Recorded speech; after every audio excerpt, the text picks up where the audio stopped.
Hey, what's up, Walking Dead fans? This is the Confire Crew, and today we're here mainly going to be talking about this mysterious new crew and who they are. But first, let me be the first one to say that, man, it is good to have the sheriff back in town. This episode is called Rockin' the Road, and Rick Grimes and company is on a mission to remove said rock. There was a couple of interesting things that happened in this episode. First, you had Father Gabriel in there stealing some beanie weenies and riding off into the middle of the night, either forcibly or by choice. I'm curious what you guys think. Do you think that he was being forced to do that, or he was actually just trying to get on out? And then, of course, we had the intense scene where the group was found a dynamite trip mine. I mean, talk about a trip mine. Holy cow. They run across dynamite and they disarm it. I am impressed that almost everybody knew how to instantaneously disarm dynamite. I was like, dang, what kind of apocalypse training have these guys had? They just went over there, took the dynamite, and then of course you had the walker limbo where they just ran through a whole horde of walkers. That was pretty awesome. I did enjoy that. Now, I don't know if you caught it or not, but Rick did say, hey, we got to keep them on the highway. We may need them later. So it is inevitable that we are going to see this horde of walkers in a future episode at some point. One of the things that I enjoyed about this episode and what I think we're going to get from the rest half of the season is the fact that the group is being proactive now.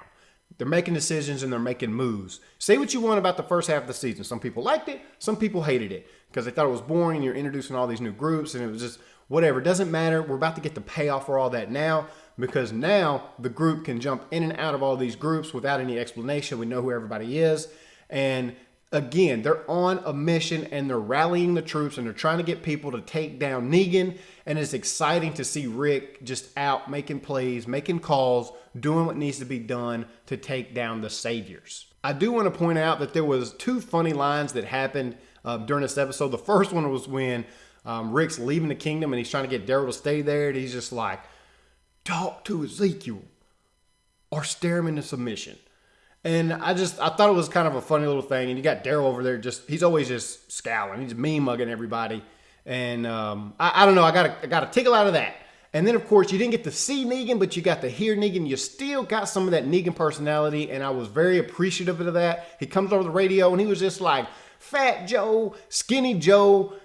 Now it's just Joe. You know, I got a crack up at him coming over the radio, and I was glad to get that hint of Negan. Now, speaking of new groups and being introduced to new groups, we have one. So let's go ahead and talk about that. I know what you're thinking, and you're thinking, another group? Come on, Walking Dead. We already spent the first half of the season seeing new groups and new people. We really wanted to get away from that. I understand that, guys. But there's some things you got to understand. I mean, this episode kind of laid the groundwork for the need for some more people. You know, we got to see what we wanted. We got to see our main crew moving around, talking, being introduced to the kingdom, trying to get some help. And they wouldn't help them, And then through, as they're making their way back and they're, working on some really good team building exercises, dynamite and zombie killing, all that good stuff. They get home and they realize something's going on. And now they're into another group, which is interesting because what is different about this group than any other group so far is they're not based on anything in the comics. Now, you're like, okay, well, that's kind of different. It is different. This group is different because it's not based on the comics. There's no extra group. Now, I know very little about this group just because, I read forums, people who go out there and try to film stuff, things like that. So I know a little bit. And they've been cleverly named the Garbage Pail Kids because they live in a junkyard. So you have this junkyard that they live in, and there's going to be this really strong female who's going to be the leader of this group. So how is this going to play into Alexandria and all the other stuff? I think what's going to happen is it's going to fill the need for having actual soldiers for Alexandria. Because in the comics, you felt like Alexandria was a lot more people.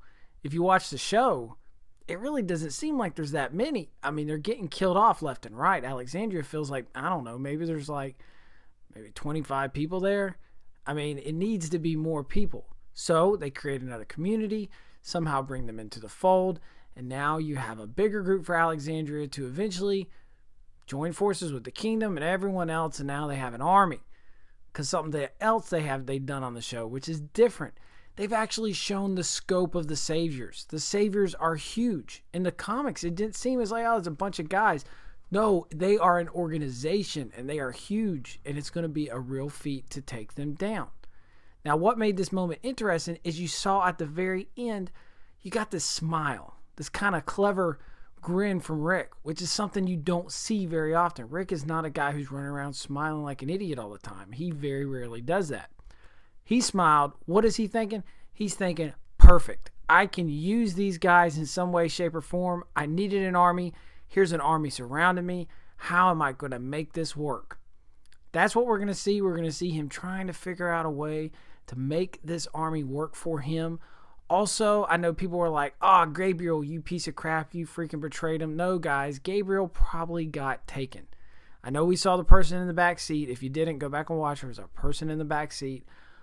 I'm thinking more or less he was under distress in some way to do all those things, to take him, and we're going to run into Gabriel again. More than likely, Gabriel is still a stand-up guy, but we'll have to see next week to see what's going on. Anyway, guys, that is the video for today. Let us know in the comment section below. What do you think about Father Gabriel? Was he leaving on his own accord, or do you think he was being forced to leave?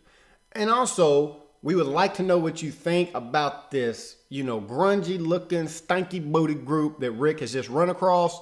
Anyway, guys, if you like the video, like the video. If you want to see more videos like this, then subscribe. And until next time, guys, we out.